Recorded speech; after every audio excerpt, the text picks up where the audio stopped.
po? Ma'am, the answer is... Nag-freeze? Hindi ko alam yung sagot na tense ka. Ano? Yung sagot na ako, tal. Ganon. Hindi ko alam yung sagot. Sandali nga. Mag-left muna ako sa Gusto ko mag-left muna ako sa GC. Uy, pasin naman yung sagot. Hello everyone, Vennize Bennett here and welcome to my YouTube channel. If you haven't subscribed to my YouTube channel, please hit the subscribe button and of course share this video. So for today's video, we're going to make an online class makeup tutorial, and if you want to know how I'm going to create that look, then keep on watching. To start, I'm going to use a micellar water to of course clean my face.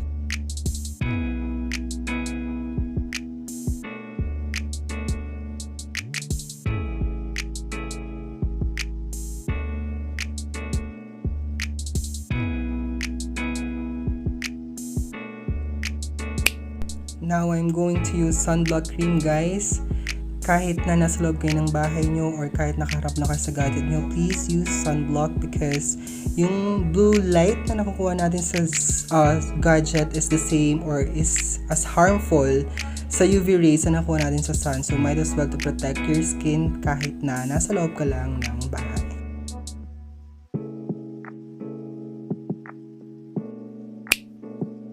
After sunblock, gagamit lang ako ng eye cream to help my eyes kasi tingnan nyo naman, napaka-puffy ng eyes ko, napaka-dark niya. So, imamassage ko lang siya para naman ma-prep yung eyes ko bago tayo maglagay ng mga products. And para ma-relax rin siya ng very light.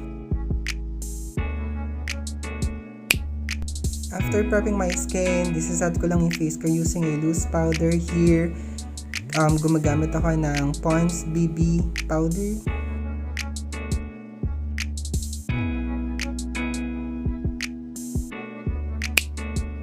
After loose powder, now I'm going to put primer, and my primer is from Quick Effects, the No Shine Mattifier.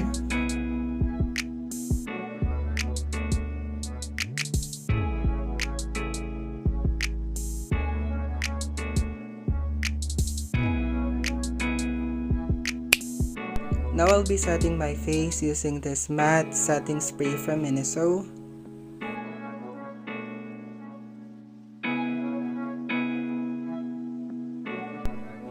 Fresh! Oh, ganda! Char! Papatuyin ko lang siya, and then proceed na tayo sa next product. To cover my imperfections, I will be using this BB cream and I'm in the shade beige. So, ay wow! Magsikero yan. Char. So here, ayan, i-blend ko lang siya using a foundation brush.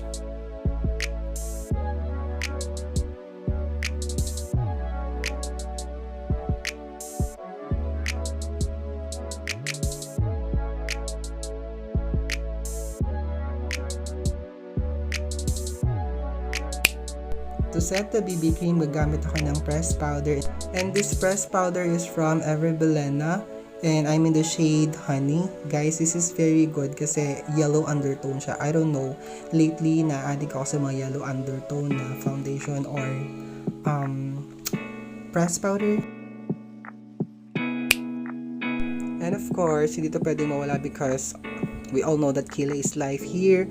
I will be using a Careline pangkilay, and I'm in the shade Brunette.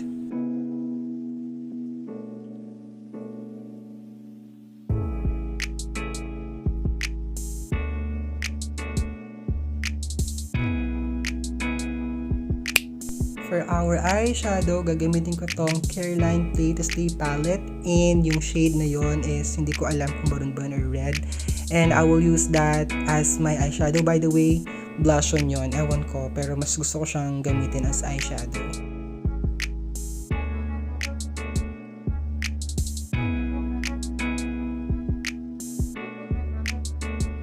And para ma-define ng very light yung eyes natin, maglalagay lang ako ng liquid eyeliner. This is the Graph Ink Liner from Careline. And baby wing lang naman yung lalagay ko. Baby wing, sana all may baby. Sure.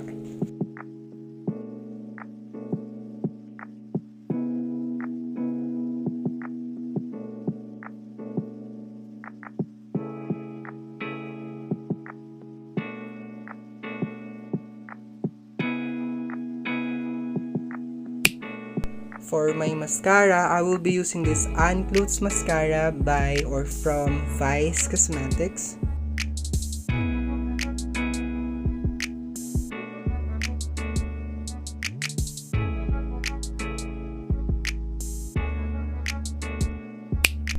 Blush on is from Careline as well, and I'll be using the pink one. Pink ba yun or baby pink?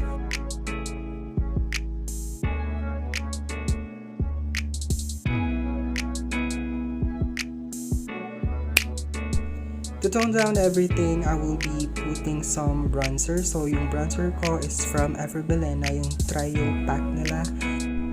This trio pack comes with bronzer, highlighter, and blush on.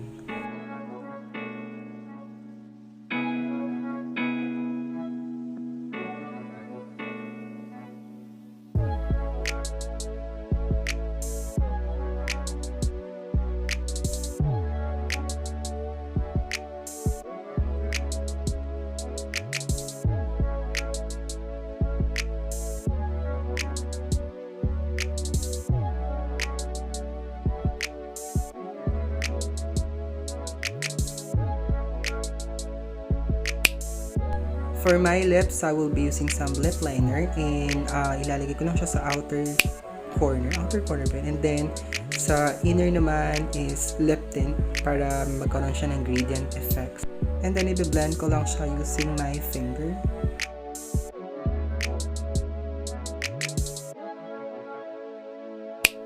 And of course, to finish my look, gagamit lang ako ng lip balm para, moisturize lang yung lips natin at hindi siya mukhang dry. Para pa-sweet lang tayo sa camera kapag meron tayong klase. Charot. So here is the final look.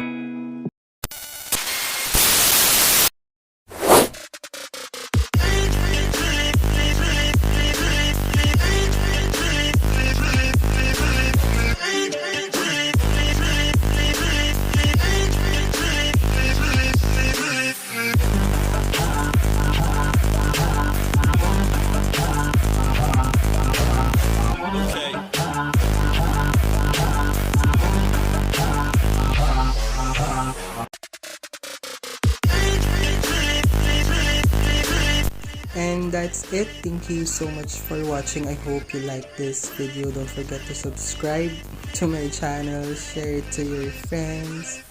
And again, my name is Vennize Bennett. I will see you next time.